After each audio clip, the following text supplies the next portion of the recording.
এরকম করে এই নোটটা হলো এরকম, আপনার টেবিল টেনিস খেলা দেখেন না, পিং পং বলের মতো, যে এ বল মারে ওর কাছে না, ও বল মারে ওর কাছে। তার মানে ওনার মতো উনি যা লিখলো লিখে এইদিকে দিয়ে দিল, আবার ইনার মতো উনি যা লিখলো লিখে এমনি দিল, দেওয়ার পরিপ্রেক্ষিতে এক সময় একটা সিদ্ধান্ত হলো। আপনারা এই মানে আসলে আপনাদেরকে একটা অনুভূতির কথা বলি, হেড অফিসে আসার আগে আমরা কিন্তু জানতাম না যে সামান্য এরকম দুই চারটা বাক্যের মধ্যে দিয়ে কোনো রাষ্ট্র বা কোনো মানুষের জন্য এত বড় বড় বড় বড় সিদ্ধান্ত নেওয়া হয়। ছোট একটা সই করে দিয়ে দেওয়া হলো, দেখা গেলো বিশাল একটা সিদ্ধান্ত। সাপোজ আমি একজন অফিসার, এই মুহূর্তেই মহাপরিচালক হচ্ছে বোঝা গেছে। তো এইরকম রাষ্ট্রীয় এরকম বড় বড় বড় বড় সিদ্ধান্তগুলো এইভাবে নেওয়া হতো। আমি যখন প্রথম হেড অফিসে আসলাম তখন আমাদের সচিব ছিলেন হলো নূর মোহাম্মদ, উনি পুলিশের আইজি। ওনার চেহারাটা খুবই সুন্দর, একদম প্রাণবন্ত একটা চমৎকার একটা চেহারা। তো ওনার ওখানে গেলে আমরা বিভিন্ন মানে আমার সাথে ওনার সাধারণত দেখা হতো মামলা মোকদ্দমার সময়। আমি মামলার কন্ডাক্টিং অফিসার থাকতাম, উনি হচ্ছে এরকমই করতেন। তো ওনার ওখানে গেলে দেখা যেত যে ওনার হাতে ওই যে হচ্ছে ওয়েট পেপার এটা থাকতো, এটা নিয়ে মোটামুটি খেলাধুলা এরকম। এর ভিতরেই হাসতে হাসতে এই দুই চারটা ছোট ছাত্র এমন একটা কথা বলে দিত, প্রথমের দিকে মনে হচ্ছে যে এটা তো কোনো একটা ব্যাপার। ওই কথাগুলি আইন এবং ওই কথাগুলির পরিপ্রেক্ষিতে দেখা যাচ্ছে একজনের চাকরি চলে যাচ্ছে, বা একজনের প্রমোশন হয়ে যাচ্ছে, বা একজনের মাফ করে যাচ্ছে। এই যে রাষ্ট্রীয় যে এই কার্যক্রম বা বড় বড় বিষয়গুলো, এইগুলির লিখিত দলিলটা হচ্ছে না।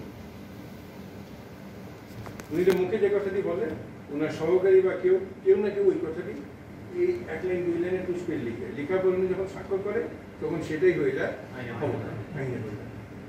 কথাটা বুঝতে পারছি। তো আমরা যে এত বছর ধরে ঋণ কার্যক্রমগুলো করি, আমাদের ঋণ কার্যক্রম নিয়ে কোথাও কোনো ফাইল নেই। অনেকে বলে, আমি যখন হচ্ছে আপনাদের নয় যুবনয়ন কর্মকর্তা বা সহকারী যুবনয়ন কর্মকর্তারা যখন ক্লাস নিতে আসি তখন হ্যাঁ এই কারণে তাহলে এখন তোমার জন্য যে কাজটা করতে হবে ওই চিঠিটা খুঁজে বের করতে হবে, ক্যাবিনেটের একটা আদেশ।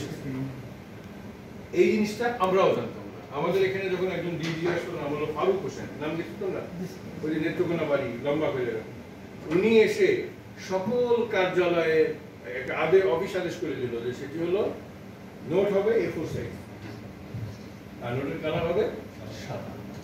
এই উনি কোনো হচ্ছে নীল নোট দিয়ে ওনার ওখানে দিয়ে দিলে উনি সকল ফাইল সই করতে। আমরা তখন করলাম কি, অফিসে তো আমার অনেক নীল নোট কেনা আছে, সব ফাইলে ওটা নীল নোট।